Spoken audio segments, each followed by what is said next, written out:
itti seene raayyaan diina godhe daara. Oromoon guddaadha Afrikaan bakkalcha ormaa fi ngoggofu dhalchus goota dhalcha. Biyya baasaaf lola diinnin seentu wala.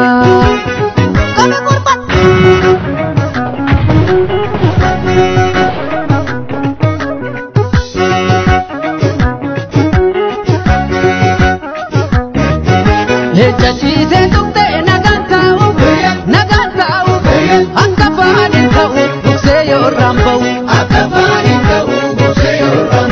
irra aantee dhugaan hunda caala abbichuu abbaa malaa oltuun baatu jala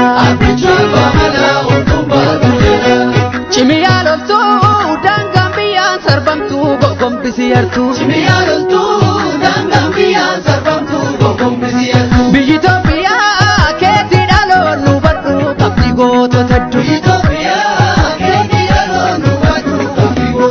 Gobi dawwe jetti lolatan gobi dawwe lafoon itti marse gobi dawwe cichee lola jaba gobi dawwe kan kuufe adaba gobi dawwe watwaachise jalee gobi dawwe kennachiise harka gobi dawwe.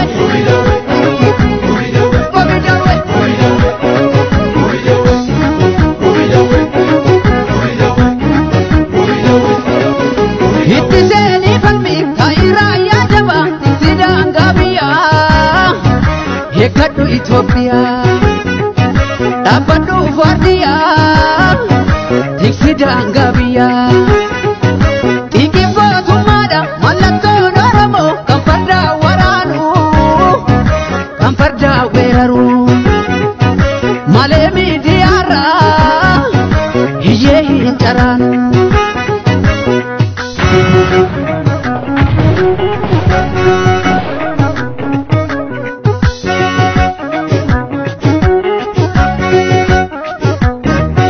Hirraayikte yagoota hirraayikte biyyaa fi sinqaltuu hin milkaa'iyyaatuun gootan beektuu loluu hanna seete biyya saamtee baddee tokkaluu dadhabde firan jaalattuu taata lagaaf ergamtuu ormoomteetti yaabadde sosobee fidee jaallan keemee kafite biroomummaa fide gobi dawwe wallabdee kafiraan gobi dawwe kan galte diinatti gobi dawwe manaaf mana lagu gobi dawwe ilmi dhugaan dhabu gobi dawwe lolii barbadeessi gobi dawwe lafee shibobeessi.